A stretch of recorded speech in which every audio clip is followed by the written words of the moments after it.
नमस्कार मंडळी. कधी कधी पाऊस असा पडतोय की खूप जोराचा पाऊस पडतोय आणि ह्या जोराच्या पावसामध्ये शेतं कधी कधी पूर्ण भरतात आणि आपण एसआरटी पद्धतीने लागवड करत असल्यामुळे कधी कधी वाफ्यावर पाणी आणि जमिनीची उपसा निघून जाते आणि आपल्याला टोकवणी करण्याची परिस्थिती हाताबाहेर निघते. मग आपण काय करतो? प्लॅन बी. आपल्याला भात लागवड करायची तर ती कशी? रोह पद्धतीने भाताच्या बियाणाला बारीक मोड आणून त्याची नर्सरी करायची. तर बघा मंडळी, आपल्याला साहित्य काय काय लागतं? पहिलं लागणारं बियाणं, दुसरं एक प्लॅस्टिकची बादली, तिसरे एक हाताचं जे पाचट निघणार आहे वरतं काढण्यासाठी गाळणी, अधिक आपल्याला गरम पाणी. ते गरम पाणी इतकं घ्यायचं की हाताला भाजेल. 12 तास या गरम पाण्यामध्ये आपल्याला ते ठेवायचे आणि त्याच्यामध्ये आपण ते बादलीमध्ये टाकलं, हे बियाणं आपण त्याच्यामध्ये टाकतोय.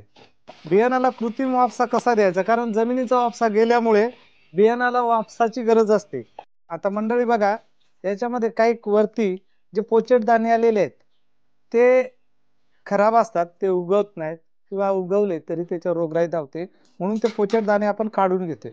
7 वाजलेत, तर 7 वाजले तर उद्या 7 वाजेपर्यंत आपण हे बियाणं भिजत ठेवणार आहोत. उद्याचा दिवस आणि एक रात्र आपण एका काळोख्या खोलीमध्ये, जिथे सूर्यप्रकाश पडत नाही अशा ठिकाणी आपण ते बियाणं ठेवणार आहोत. त्याच्यामुळे आपल्याला पुढे येणारे कोंब दिसतील. 12 तास कंप्लीट. संध्याकाळी 7ला आपण जे बियाणं भिजत ठेवलेलं बघा, रोह पद्धतीसाठी आपण आता याच्यातलं पाणी काढून टाकायचं. वरचे दाणे पोचट निघून चालले. याच्यामध्ये गाळणीसाठी आपण काय केलंय? साहित्य काय घेतलंय? एक टोपलं घेतलंय, ज्याला सारवलेलं नाही. त्याच्यामध्ये आपण एक फडकं टाकलंय, जे याप्रमाणे सगळं पाण्याचा निचरा होऊन जातोय आणि भात सुकं होत आहे. आता हे बियाणं आपण 5 मिनिटं त्याच्यातलं पाणी जाण्यासाठी आपण ते ठेवलं.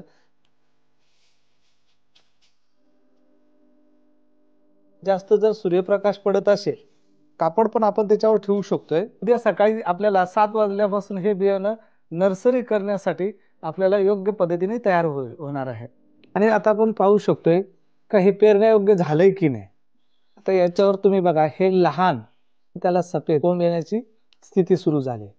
आता आपण ही पेरणी करणार आहोत. मंडळी बघा, पेरण्या अगोदर आपल्याला काय पाहिजे? बियाणं. त्याचप्रमाणे आपल्याला सुफला 15-15 पाहिजे.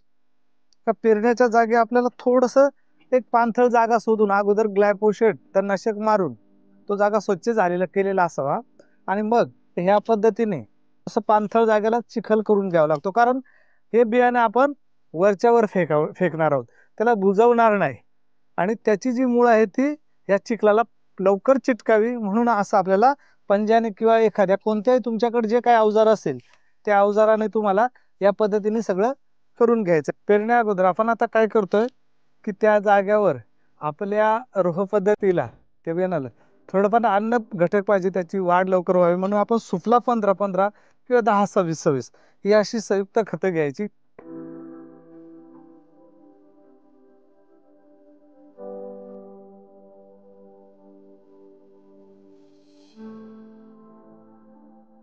वीस ते 25 दिवसाची जेव्हा रोपं अशी तयार होतात, आपले हे वाफे पण तुम्हाला जुने दिसतात.